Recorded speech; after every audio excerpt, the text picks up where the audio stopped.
Chain snatching ఈ మాట వింటేనే వణికిపోతున్నారు హైదరాబాద్ మహిళలు. ఎటు నుంచి ఎవడొచ్చి అటాక్ చేస్తాడో తెలియదు. ఈ మధ్యకాలంలో గ్రేటర్ సిటీలో రోజుకు కనీసం 5-6 కేసులన్నా నమోదవుతున్నాయి. పేపర్, టీవీల్లో రోజు చైన్ స్నాచింగ్ న్యూస్ వస్తూనే ఉంది. అయితే తెలంగాణ హోంశాఖ లెక్కలు మాత్రం వేరే విధంగా ఉన్నాయి. అసలు గొలుసు దొంగతనాలే లేవంటున్నారు. ఒంటరిగా కనిపిస్తే చాలు ముసుగు దొంగలు మెడలో ఆభరణాలు లాక్కెళ్లిపోతున్నారు. చైన్ స్నాచర్స్ కు హైదరాబాద్ అడ్డాగా మారిపోయింది. ఏమాత్రం ఏమరపాటుగా ఉన్నా ఇక అంతే. పోలీసులను కూడా టెన్షన్ పెట్టిస్తున్నాయి చైన్ స్నాచింగ్ గ్యాంగులు. చివరకు ఈ ఇష్యూ అసెంబ్లీని కూడా తాకింది.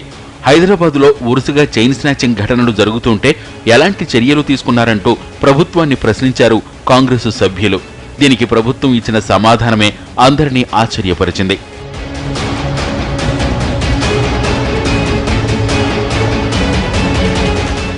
హోంమంత్రి నాయని ఆమోదం పొందిన సమాధానాలను హోంశాఖ నోట్ పేరుతో సభ ముందు ఉంచారు. హైదరాబాద్లో అనేక చైన్ స్నాచింగ్ కేసులు చోటు చేసుకుంటున్నాయన్న విషయం వాస్తవమేనా అని కాంగ్రెస్ ఎమ్మెల్యేలు ప్రశ్నిస్తే లేదండి అంటూ సమాధానం వచ్చింది.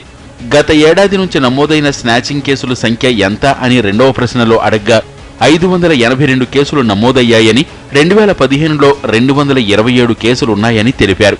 ఇటీవల జరిగిన స్నాచింగ్ లో ఓ మహిళ చనిపోయిందన్న ప్రశ్నకు అవుననే సమాధానం వచ్చింది. మొదట్లో అసలు గొలుసు దొంగతనాలే లేవని, తర్వాత ప్రశ్నలకు మాత్రం అవునంటూ ఆన్సర్ ఇచ్చారు.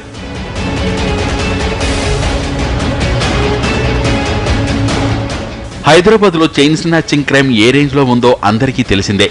సీసీటీవీ ఫుటేజ్ లో వెతికితే చైన్ స్నాచింగ్ దృశ్యాలు ఎన్నో. పోలీసులు కూడా గొలుసు దొంగల పని పట్టడంలోనే ఉన్నారు. అయితే ఆ సీరియస్నెస్ హోంశాఖ అధికారులు రూపొందించిన సమాధానాల్లో మాత్రం కనిపించలేదు. ఒకసారి కాదని, తర్వాత అవునని గందరగోళపరచడంతో విపక్షాలు కూడా ఆగ్రహం వ్యక్తం చేస్తున్నాయి.